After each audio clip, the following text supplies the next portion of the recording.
Сәлем баршаға, менің каналыма қош келдіңіздер. Сіздерге бүгін өте дәмді әрі қамыры жұмсақ болып шығатын пирожкилардың дайындалу жолын көрсететін боламын.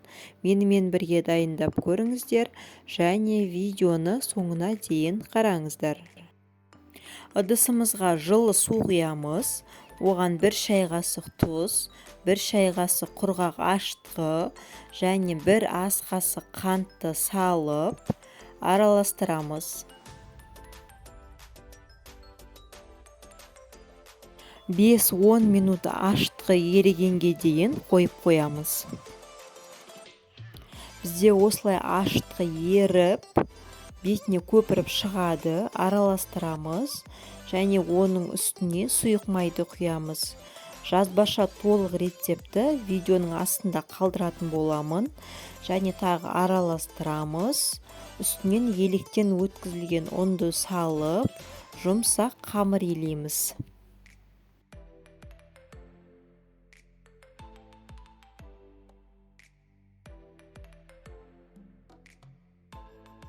Бізде осындай қамыр шығады, бетін жауып, 1,5-2 сағатқа көтерілу үшін жылы жерге қойып қоямыз. Біздің қамырымыз осылай көтерілді. Енді қолымызды аздап майлап алып, қамырымызды ұзынша етіп, кесуге ыңғайлы етіп дайындап аламыз.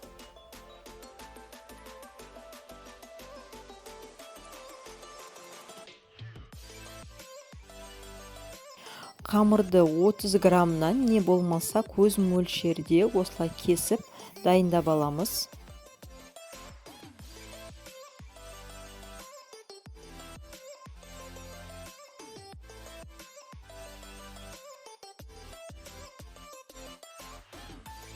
Кесіп алған қамырларымызды осылай қолымызбен домалақтап шығамыз.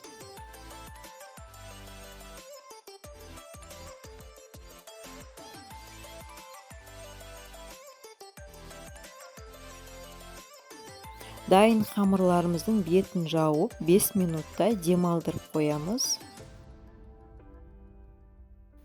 Демалған қамырларымызды осылай оқтаудың көмегімен жайып аламыз.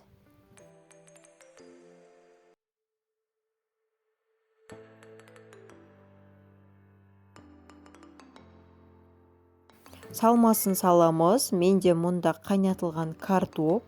Сіздер өз қалауларыңыз бойынша дайындасаңыздар болады. Екінші салмасы менде мұнда қуырылған 40 қабат, яғни капуста.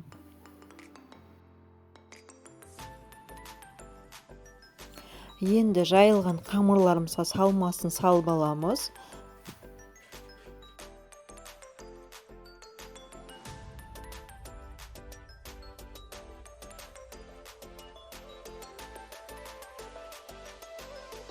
Салмасын салғаннан кейін осылай пирожкinin формасына келтіріп, екі шетін жабыстырып, қуыруға дайындап аламыз.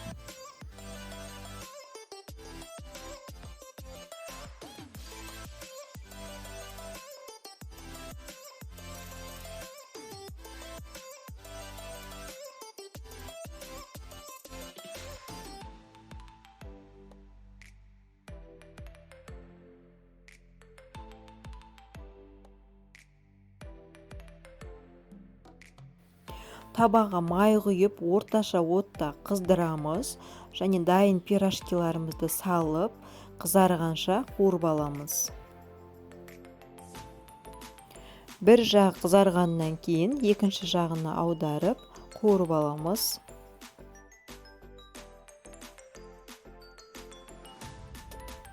Дайын пирожкиларымызды осылай қағаз сүргіге салып аламыз. Артық майлары болса, сол қағаз сүргінің бойында қалады.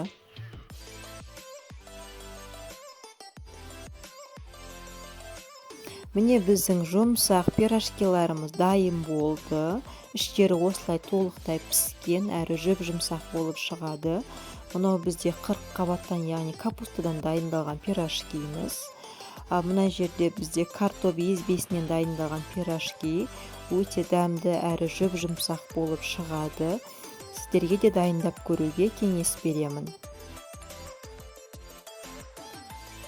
Видеоны соңына дейін қарағандарыңыз үшін рахмет. Егер видео ұнаса, каналға жазылып, лайк басып, комментарий қалдыруды ұмытпаңыздар. Келесі кездескенше сау болыңыздар.